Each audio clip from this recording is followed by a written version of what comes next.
हमारे पुराणों में भी, हमारे सनातन में भी आप लड़कियों का एक बहुत बड़ा रोल देखते हैं। ये तो पूरा पाला उल्टा पड़ गया। इस ग्रुप के लोगों को पावर पसंद आने लगी। आपने कभी सोचा है कि मर्दों के सुसाइडल रेट औरतों से इतने ज्यादा क्यों है? उसको करने के लिए सोसाइटी में एक जहर घोल दिया गया, जिसमें कहा गया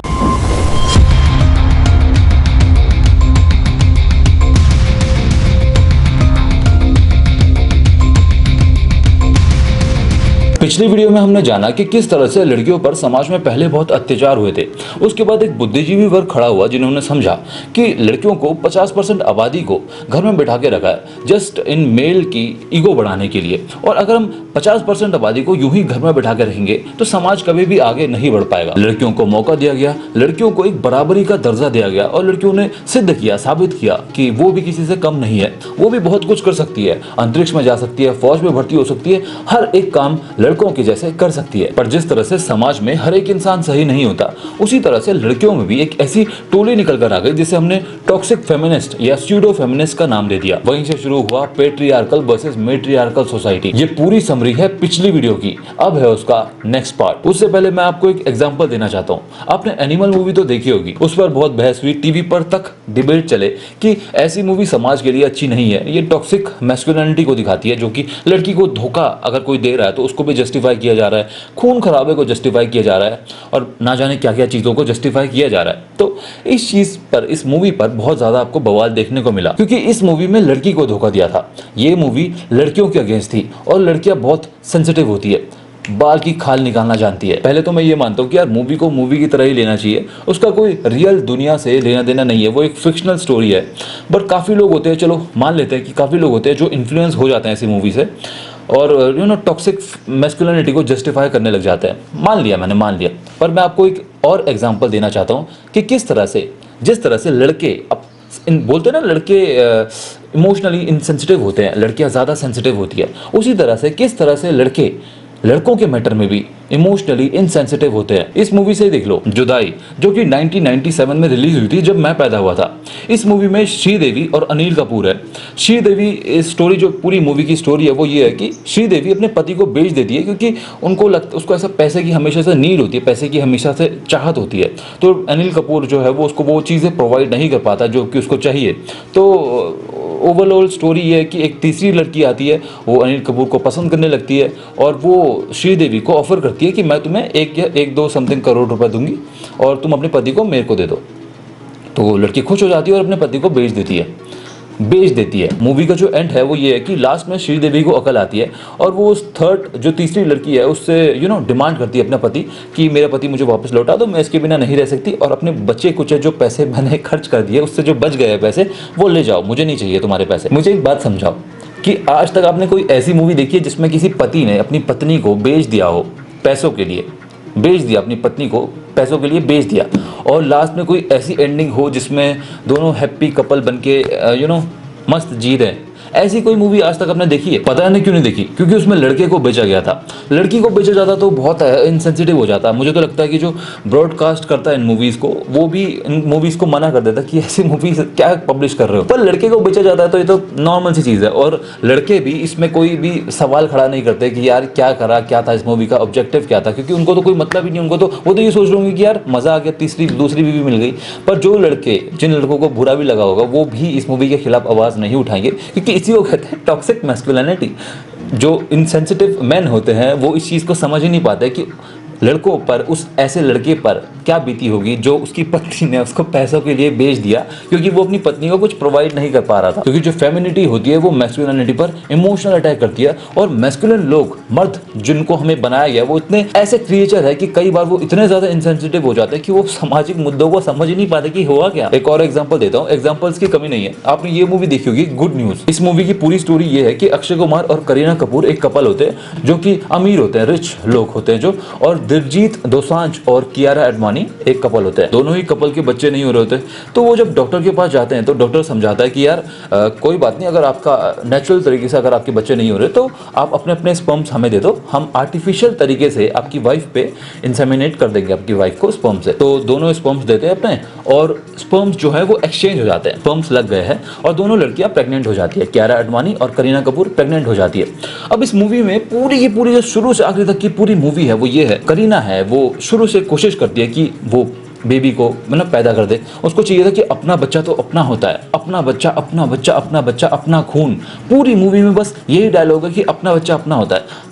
अक्षय कुमार इस मूवी में लिबरल था, वो पूरी लिबरल तरीके से इस मूवी को समझा रहा होता है, अपनी अपनी वाइफ को समझा रहा होता है कि एक बच्चा अडॉप्ट कर लेते हैं, कोई बात नहीं, तुम्हारा बच्चा नहीं है, मेरा भी बच्चा नहीं है, कोई बात नहीं है, अडॉप्ट कर लेते हैं। कितना बड़ा दिल है बंदे का, उसको कोई टेंशन नहीं है कि, क्योंकि ये काम तो लड़कियों का होता है और काफ़ी टाइम लड़के चिढ़ के दूसरी शादी कर लेते हैं, धोखा दे देते हैं वगैरह वगैरह। तो लड़के भी बोल सकते हैं कि यार एक काम, जिस काम की वजह से लड़के मेजोरिटी टाइम लड़की से शादी करते हैं, वो ये बोलता है कि मैं एक बच्चे को अडॉप्ट करना ज़्यादा अच्छा समझता हूँ, एक बच्चे को अडॉप्ट कर लेते हैं, हम दोनों का ही बच्चा नहीं होगा और हम दोनों का ही बच्चा होगा। पर करीना पूरी मूवी में बोलती है कि नहीं, अपना खून तो अपना होता है, अपना बच्चा तो अपना होता है। अब लास्ट में जब इंसेमिनेशन हो गई, लड़की प्रेग्नेंट हो गई, शुरुआती दिनों में ही पता चल जाता है कि स्पर्म्स एक्सचेंज हो चुके हैं। तो अक्षय कुमार करीना को समझाता है कि यार इसको हटाओ, पिल्स वगैरह खा लो और इसको हटाओ वगैरह वगैरह जो भी है। तो अब करीना यहाँ पे, करीना का जो इमोशनल गेम है, फीमेल का जो मैनिपुलेशन टेक्निक है, इसीलिए मैंने पिछली वीडियो में बताया था। देखिए मेरा पर्सनल पॉइंट ऑफ व्यू है, मेरी नज़र में औरतें माया है, औरत माया होती है, वो अपनी शक्ल दिखा के और अपनी इमोशनल टेक्निक से एक आदमी को मैनिपुलेट करना जानती है। एक मैस्कुलिनिटी और फेमिनिटी में यही डिफरेंस होता है, ये भी मैंने आपको अपनी पिछली वीडियो में बताया था। एक आदमी की पावर होती है नाक फोड़ने वाली और एक औरत की पावर होती है दिमाग तोड़ने वाली। रोते तो सब है, जेन्युइन तरीके से भी रोते हैं और मैनिपुलेट करने के लिए भी रोते हैं। अब आप लड़की को देख के समझ नहीं पाओगे कि यार वो मैनिपुलेट करने के लिए रो रही है या जेन्युइन तरीके से रो रही है, मतलब समझ नहीं पाओगे, उसकी पावर को आप समझ नहीं पाओगे। इसीलिए बोला जाता है कि औरत माया है। एक लड़की नॉर्मल तरीके से भी रोती है और एक लड़की मैनिपुलेशन के लिए, मैनिपुलेशन उसकी टेक्निक होती है, ये बचपन से उसको इस चीज़ की एक प्रैक्टिस होती है, उसके लिए भी, अपना काम मनवाने के लिए भी। कई बार लड़की को जब समझ में आता है ना कि उसकी गलती है, तो वो उस टाइम भी रोने लग जाती है, ताकि उस जो मैटर है उसको सॉर्ट आउट किया जा सके, उस मामले को ठंडा किया जा सके। इस मूवी में अक्षय कुमार जब करीना के डिसीजन को अपोज करता है, जो कि वो जेन्युइन करता है, क्योंकि करीना ही थी वो जो शुरू से उसको समझा रही थी कि अपना बच्चा तो अपना होता है। अब अक्षय कुमार पे जब करीना को तो अपना बच्चा मिल गया, अब अक्षय कुमार को जब दिक्कत होने लग गई कि ये बच्चा मेरा नहीं है, तो उसको ऑब्वियसली उसको प्रॉब्लम होगी। तो वो जब इस चीज़ को अपोज करता है, तो इसके बाद जो सीन क्रिएट किया जाता है मूवी में, वो इतना एक नंबर का लेजेंडरी सीन बनाया गया है कि जिसमें करीना मैनिपुलेट करती है अक्षय को कि बच्चा होना, लड़की जब बच्चा करती है तो पूरा का पूरा काम तो लड़की का होता है। उस सीन में एक करीना ने माँ होने के नाते जो भी बोला, वो बिल्कुल सही बात बोली। एक माँ बहुत ज़्यादा दिक्कतों से, बहुत ज़्यादा प्रॉब्लम से फेस करती है एक बच्चे को पैदा करने के लिए, उस चीज़ को बिल्कुल भी नकारा नहीं जा सकता। पर वो मूवी का जो सीन क्रिएट किया गया है वो एक धोखा है। असल में देखा जाए तो करीना उस मूवी में एक नंबर की सेल्फिश इंसान थी। उसको सिर्फ अपना बच्चा चाहिए था, अपना, जो कि अपना हो, अपना खून हो। उसको अपने पति से कोई भी मतलब नहीं था। वो पति जो बचपन से लेके बुढ़ापे तक काम कर करके एक बीवी को अफोर्ड कर पाता है, उसके बाद वो चाहता है कि उसका खुद का बच्चा हो, उसकी खुद की एक जनरेशन आगे बढ़े। पर अक्षय कुमार को उस मूवी में वो सुख नहीं मिला। और उसमें भी जब वो सवाल खड़ा करता है तो उसको इस तरह से दिखाया जाता है कि ये कितनी गलत डिमांड कर रहा है, कितनी सेल्फिश डिमांड कर रहा है, जबकि असल में सेल्फिश उस मूवी में करीना थी। और ये होती है फीमेल मैनिपुलेशन टेक्निक, जिसे आधे से ज़्यादा मर्द तो समझ ही नहीं पाते हैं। वो धरना प्रदर्शन नहीं करते हैं, सोशल मीडिया में जाके गालियाँ नहीं देते हैं, न्यूज़ चैनल में जाके अपोज नहीं करते हैं कि ये कैसी मूवी बना दी, समाज में कितने बेवकूफ़ से, कितने ढीले ढाले मर्द निकलेंगे इस मूवी के बाद, वगैरह वगैरह। अब ये चीज़ मैंने आपको क्यों बताई, क्योंकि इसी के बाद आप समझ पाओगे कि पेट्रियार्कल सोसाइटी और मेट्रियार्कल सोसाइटी में प्रोज और कॉन्स क्या होते हैं। लड़के किस तरह से जो पेट्रियार्कल सोसाइटी है उसमें डोमिनेट करते हैं और लड़कियां किस तरह से मेट्रियार्कल सोसाइटी में डोमिनेट करती है। पेट्रियार्कल सोसाइटी का जो सबसे पहला फायदा होता है वो ये होता है कि life is easy to understand. दोनों जेंडर को पता होता है कि उनको क्या काम करना है। और जो सबसे बड़ा नुकसान होता है वो ये होता है कि लड़के किसी भी दिन लड़की पर अपना फिजिकल डोमिनेशन दिखा सकते हैं। वो उसके 2 थप्पड़ मार देंगे, उसको अच्छे से पीट देंगे और लड़की कुछ भी नहीं कर पाएगी। उसकी आवाज़ उठाने वाला कोई भी नहीं होगा। इस दुनिया में कई सारे देश, तो कई सारे समाज ऐसे हैं जिसमें लड़कियों पर बहुत अत्याचार किया जाता है। लाइक उनको पर्दे में रखना, घर से बाहर ना निकालना, मल्टीपल वाइफ्स बनाना, वगैरह वगैरह। तो ये सारी पेट्रियार्कल सोसाइटी है जो कि लड़कियों पर, लड़कियों की लाइफ के साथ, मेरे हिसाब से ये लड़कियों के साथ लाइफ के साथ एक जुल्म है। मेरी नानी के 15 बच्चे हुए, जिनमें से 11 हयात रहे, बाकियों का इंतकाल हो गया। अब तो सब के सब गुजर चुके हैं, लेकिन 15 बच्चे, मैं सोचता हूँ 13 साल की उम्र में उनकी शादी हुई थी। नाना 15 साल के थे, मेरे ख्याल से 14 साल की उम्र में पहला बेटा, बच्ची हुई होगी उनकी।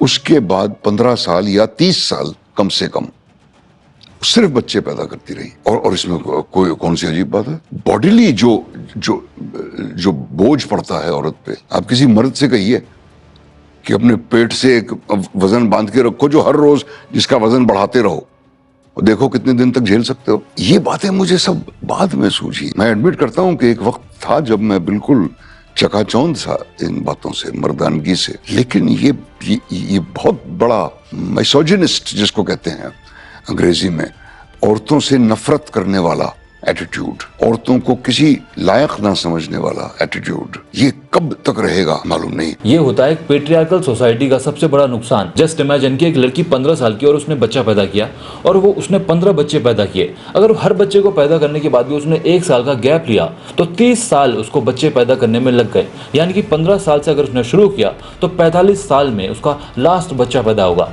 यानी कि पूरी जिंदगी, पूरे मेनोपॉज उसने बच्चे पैदा किए। मैं इसमें बाकी क्या बोल सकता हूँ? एक पेट्रियार्कल सोसाइटी का सबसे बड़ा नुकसान यही है कि लड़की को इंसान तो समझा ही नहीं जाता। तो क्या मेट्रियार्कल सोसाइटी ठीक है? मेट्रियार्कल सोसाइटी का सबसे बड़ा फायदा यह है कि 50% आबादी जो कि विमेन की है वो इंडिपेंडेंट रहती है, क्राइम रेट भी डिक्रीज होता है अगेंस्ट विमेन और सोसाइटी ऑन पेपर खुश दिखती है। अब मैंने ऑन पेपर क्यों बोला? क्योंकि ऐसा असल में नहीं होता। जो सबसे बड़ा नुकसान है एक मेट्रियार्कल सोसाइटी का वो है कंफ्यूजन। दोनों जेंडर को पता ही नहीं चलता कि उनको फोकस किस काम में करना है। जिस सोसाइटी में मैस्कुलिनिटी के लिए जगह ही ना हो वो सोसाइटी लॉन्ग रन के लिए टिक ही नहीं सकती। Suicide cases of man increases. जब एक लड़के की जॉब लगती है तो जो उसका अल्टीमेट गोल होता है वो ये होता है कि वो एक लड़की को लाए, उससे शादी करे, बच्चे करे और एक फैमिली बनाए। वहीं जब एक लड़की की जॉब लगेगी तो वो ये नहीं देखेगी कि यार लड़का कम कमाता है या ना कमाता है तो मैं उससे शादी कर लूं। वो मेजॉरिटी टाइम्स जो ज्यादातर लड़कियां होंगी वो यही देखेगी कि एक सक्सेसफुल पर्सन हो जो उसको कुछ दे पाए। बायोलॉजिकली भी दोनों ऐसे ही बने हैं, बनाने वाले ने भी दोनों को ऐसे ही बनाया है कि लड़की के मेनोपॉज होंगे, लड़की बच्चा पैदा करेगी, उस दौरान लड़की को बच्चा को जो ना बड़ा करना है, पालना है, पोसना है, उसको दूध पिलाना है, तो उस बीच वो बाहर नहीं जा पाएगी, ज़्यादा काम नहीं कर पाएगी, उसको स्ट्रेंथ नहीं दी, इन चीज़ों में ज़्यादा इन्वॉल्व रहे, बेबी करने में ज़्यादा इन्वॉल्व रहे और लड़कों को इन चीज़ों से दूर रखा गया ताकि तुम चैन से बैठ के काम करो। अगर एक मेट्रियार्कल सोसाइटी डेवलप होती है तो जो लड़कों का काम था वो लड़के करेंगे ही नहीं। लड़के लड़कियों के बीच में पले बढ़ेंगे, समाज में हमेशा लड़कियों के अंडर में रहेंगे। उनको कभी ऐसा फील ही नहीं होगा जिस काम के लिए वो बने थे। जैसे कि सर्कस का शेर और एक जंगली शेर में फ़र्क होता है, उसी तरह से एक मेट्रियार्कल सोसाइटी में एक आदमी ऐसा रह जाएगा कि उनको कभी फील ही नहीं होगा कि उनको लड़की को प्रोटेक्ट और प्रोवाइड करना है। एक बच्चा भी होता है ना, जब वो अपने घर में रहता है, अपनी माँ के पल्लू से बंधा हुआ रहता है, जब तक उसने समाज में बाहर नहीं निकला तब तक उसके अंदर एक बहुत ही फेमिनिन ट्रेट, एक बहुत ही इमोशनल ट्रेट होती है, बहुत ही इमोशनल होता है वो। पर जब वो समाज में जाता है, रगेड लाइफ जीता है, समाज में ठोकरें खाता है, बॉस के साथ ठोकरें खा रहा है, देख रहा है, सीख रहा है दूसरे लड़कों से कि मैस्कुलिन कैसे बना जाता है, समाज में डिसीजन मेकिंग सीखता है, गर्लफ्रेंड बनाया उसको प्रोटेक्ट करना सीखता है, समाज में कैसे गंदे लोग होते हैं उनसे प्रोटेक्ट करना सीखता है। उसके अंदर ये चीज़ें डेवलप होती है धीरे धीरे। जब समाज में भी उसको ऐसा ही एक एनवायरनमेंट मिलेगा कि सारे के सारे फेमिनिन टाइप का एनवायरनमेंट अगर उसको मिलेगा तो वो कभी भी इस चीज़ को नहीं सीख पाएगा। और जब वो इस चीज़ को नहीं सीख पाएगा तो वो जिस चीज़ के लिए वो बना है कि वो कुछ काम करे और लड़की को पटाए, जब वो कुछ काम जो बायोलॉजिकली है, लड़के इसी तरह से बनते हैं। जानवरों में भी, कीड़े मकोड़ों में भी जब देखेंगे कि लड़के घोंसला बनाते हैं, चिड़िया में लड़कियां घोंसला बनाते हैं और फीमेल्स आती है उनके घोंसले में आके अंडा देती है। इंडिविजुअल लेवल पर भी लड़की को एक ऐसा ही मर्द पसंद आता है जो उसको प्रोटेक्ट और प्रोवाइड करे, जिसके साथ रह के उसको प्रोटेक्टेड फील हो। जब एक ऐसे समाज में लड़का रहेगा तो क्या वो कभी ऐसी चीजें सीख पाएगा कि वो एक लड़की को प्रोटेक्टेड फील करवा सके? एक लड़का भी जब अपनी मम्मा के पल्लू पर बंधा रहता है, मम्मास बॉय होता है, जब छोटा बच्चा होता है, मम्मी के साथ रहता है, तो उसके अंदर देखना मैस्कुलिन ट्रेट बहुत ही कम होती है। जब उसके बाद वो समाज में निकलता है, अपनी जिम्मेदारी संभालता है, नौकरी पर जाता है, और लड़के तो छोड़ दो, लॉन्ग टर्म में लड़कियां भी खुश नहीं रहेगी। मैं लड़कियों से पूछना चाहता हूं कि आप चाहते हैं कि आपको मेनोपॉज हो, पीरियड्स हो, आप बच्चे पैदा करें और दुनिया का सारा जिम्मा काम करने का, जो स्ट्रॉन्ग जॉब्स होती है जिनमें स्ट्रॉन्ग पर्सनालिटी चाहिए होती है, सारे के सारे काम आप करें, आपके ही सर में कितना बर्डन आ जाएगा, नहीं झेल पाओगे। समाज में ऐसे बहुत सारे चेहरे निकलेंगे जो समझेंगे कि हम एक लूजर है, पर इंडिविजुअल लेवल पर, पारिवारिक लेवल पर गर्लफ्रेंड, वाइफ उनसे डिमांड करेगी कि क्यों एक मैस्कुलिन इंसान नहीं हो, तो लास्ट में लड़के के अंदर कुछ आकर्षित बिंदु रह ही नहीं जाएगा और लड़कों के समाज में सुसाइड केसेस बढ़ेंगे और वो सोसाइटी लॉन्ग रन में टिक ही नहीं पाएगी, वीक होती चली जाएगी। तो ये जो पूरी स्टोरी क्रिएट हो रखी है, इसका हल क्या है? मतलब कैसे सोसाइटी काम करे, कैसे क्या करे, मतलब कौन सी पेट्रियार्कल ठीक है या मेट्रियार्कल ठीक है, लड़के का कानून ठीक है या लड़की का कानून ठीक है? मेरे हिसाब से दोनों का ही कानून बिल्कुल भी ठीक नहीं है।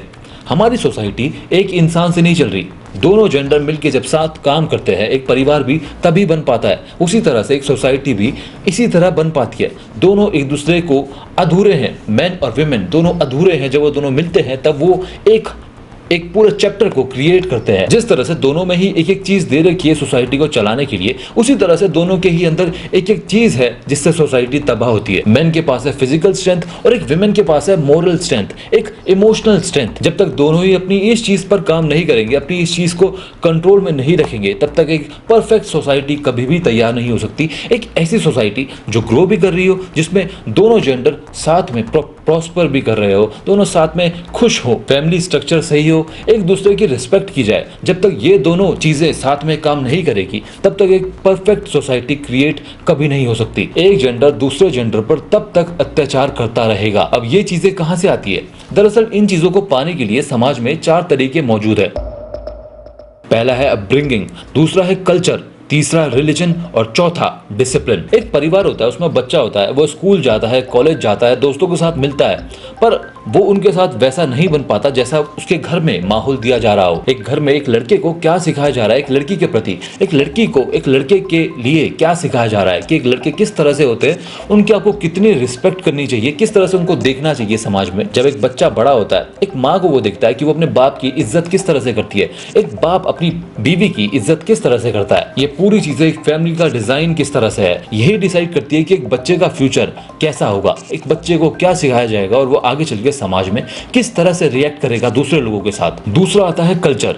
कल्चर एक बड़े लेवल पर देखा जाता है। जिस तरह से एक परिवार में अपब्रिंगिंग वर्ड आया, उसी तरह से बड़े लेवल पर, एक सामाजिक लेवल पर, स्कूल, दोस्त, टीवी में क्या देख रहे हैं, देश में क्या चल रहा है, शहर में क्या चल रहा है, इस तरह से कल्चर डिजाइन हुआ। कल्चर में किस तरह से एक विमेन को आज़ादी दी गई है, एक मेन को किस तरह से सिखाया जाता है कि आपको अपने गुस्से में आपको किस तरह से चीज़ों पर कंट्रोल करना है, रेप नहीं करना है, वगैरह वगैरह, जो भी सारी चीज़ें अपने जानवर वाली जो चीज़ें हैं तुम्हारे अंदर, पेट्रियार्कल सिस्टम में जो जानवर वाली चीज़ें, जो बुरे लोग बन जाते हैं, कल्चर में किस तरह से उसको दबाने की बात की गई है कि कैसे इन चीज़ों को आपके अपने अंदर हावी नहीं होने देना है। उसी तरह से जो विमेन के टॉक्सिक ट्रेट्स हैं, उसको समझाने के लिए कितने लोग उस समाज में मौजूद है, कितनी चीज़ें उस समाज में कंटिन्यूसली बताई जाती है कि आपको इन चीज़ों में ध्यान देना है। ये पूरा कल्चर एक डिसाइड करता है, जो समाज को बड़े लेवल पर अपब्रिंगिंग जैसे बड़े लेवल पर कल्चर डिसाइड करता है कि समाज किस दिशा में जाएगा। तीसरी चीज़ है रिलीजन। रिलीजन एक ऐसी चीज़ थी जिसे इंसानों के लिए बनाया गया था, इंसानों के लिए डिज़ाइन किया गया था कि कैसे उनके अंदर अकल आएगी, कैसे वो चीज़ों को देखेंगे, हिसाब से समाज सही से चलेगा, बच्चों को किस तरह से ट्रीट किया जाएगा, अपनी वाइफ को इंसान किस तरह से ट्रीट करेगा, देवी की तरह ट्रीट करेगा, वाइफ अपने पति को किस तरह से ट्रीट करेगी। ओवरऑल जो स्ट्रक्चर है सोसाइटी का, अपने गुरुजी को कैसे इज्जत देनी है, समाज को कैसे इज्जत देनी है, बूढ़े को खाना खिलाना, मदद करना, वगैरह वगैरह, रिलीजन, हर रिलीजन में ये चीज़ें सिखाई जाती है। इंसान समाज को लेते हुए आगे बढ़े, उसी चीज़ के लिए ही रिलीजन को डिज़ाइन किया गया था, क्योंकि बनाने वाले जानते थे कि अभी बच्चा छोटा है, वो हर इंसान से डरेगा, अपने माँ बाप से डरेगा, अपने गुरुजी से डरेगा, पुलिस वाले से डरेगा। जब एक इंसान बड़ा होगा, बड़े बड़े पदों पर बैठेगा, बड़े बड़े कॉन्स्टिट्यूशन बड़ी बड़ी जगहें संभालेगा, तब वो किस तरह से दूसरों को देखेंगे, तब वो कितनी मदद करेंगे, तब वो समाज का कितना भला करने का सोचेंगे, या ये सोचेंगे कि मरने से पहले मैं जितने मजे हो सके ले लूं, मरने से पहले मैं ये जुर्म कर लूं। अपने आप को ग्रीडी होता है ना इंसान, एक इंसान का दिमाग इस तरह से जितना अच्छा हो सके उतना अच्छा, जितना बुरा हो सके उतना बुरा, ग्रीडीनेस ना आ जाए, लालचपना, कैसा भी कोई भी इंसान कितना भी गंदा ना निकल जाए, वो उसके पास एक डरने के लिए एक चीज़ हो, एक ऊपर बैठा एक ऐसा कोई शख्स हो जिसको बताया गया हो कि इंसान के पास, क्योंकि ये तो था नहीं, आंसर कभी भी रहा नहीं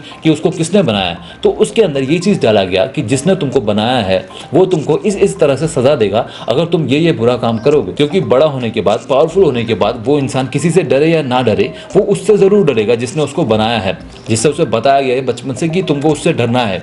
दिमाग में उसके हमेशा बैठा रहेगा कि मुझे कोई देख रहा हो या ना देख रहा हो, मुझे वो देख रहा है, तो वो इंसान अच्छा काम करे, अपनी लिमिट पे रहे। अब आप सोचोगे कि कई देश है जो रिलीजन को तो मानते ही नहीं है, तो वो आगे कैसे बढ़ेंगे? उन्हीं के लिए हमारा चौथा पॉइंट है, जो कि है डिसिप्लिन। देखिए, समाज को डिसिप्लिन में लाना बहुत ही मुश्किल काम है, क्योंकि इंसानों के पास दिमाग है, वो नहीं डरते, बनाने वाले के डर से ही नहीं डरते, जिसने उन्हें बनाया है। जब उनको ये बोला जाता है, रिलीजन वाले जो देश होते हैं, जो रिलीजन को मानते हैं, वो उससे तक नहीं डरते, तो वो इंसान के बनाए हुए रूल्स को कैसे फॉलो करेंगे, उससे कैसे डरेंगे? डिसिप्लिन दो तरीके से लाया जा सकता है। पहला, उन इंसान को वो बताया जाए कि अगर तुम इस डिसिप्लिन को फॉलो नहीं करोगे तो तुमको उसी के पास पहुंचा दिया जाएगा जिसने तुझे बनाया है, जो कि अरब में फॉलो किया जाता है। और जो दूसरे तरह का डिसिप्लिन है वो हम देख सकते हैं जापानीज सोसाइटी से, पर उसको लाना बहुत मुश्किल है।